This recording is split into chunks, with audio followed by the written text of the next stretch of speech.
Òkè Àyàn ní Agọlọ́mọ.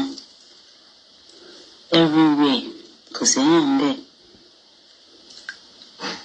Ìlú tó ń dùn fún wàrà àti fún mi. Fúlàní wá sọ gbogbo ẹ̀ di nǹkan míì mọ́ wa lọ́wọ́. Àfi k'Ọlọ́run dìde, k'Ọlọ́run ṣàánú fún wa o.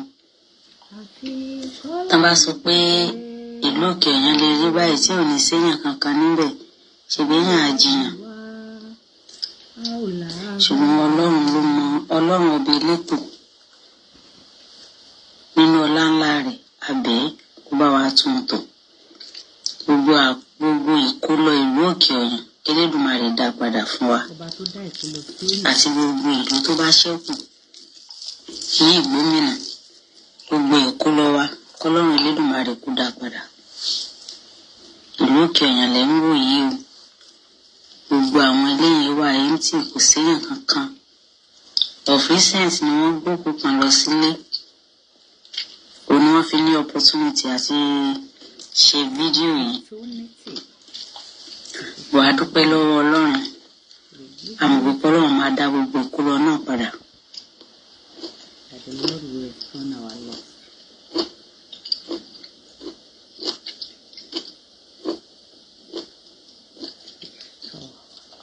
Àwọn tán gbókùú lọ sílé nìyẹn ò kì í ṣe pé wọ́n ń gbélé o. Wọ́n tó tẹ́ ìwúwo yẹn àti àwọn èèyàn tẹ́rí tó ń kọjá yẹn.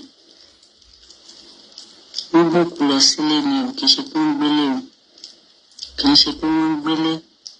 Ẹ ti rí pósítà obituary dára mọ́tò yẹn bẹ́ẹ̀. May God heal our land. May God heal our land. May the Lord heal our land. Kò sẹ́nibọ̀dì nílé nínú wọn. Òkú yẹn ni wọ́n tẹ̀lé wá sílé. Inú fo àyàfo làwọn èèyàn wà. Ọlọ́run ṣàánú fún wa. Àmín.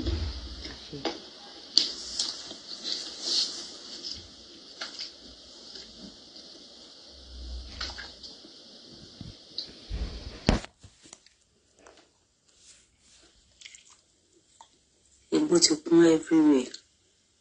Everywhere is bushy. Bushy.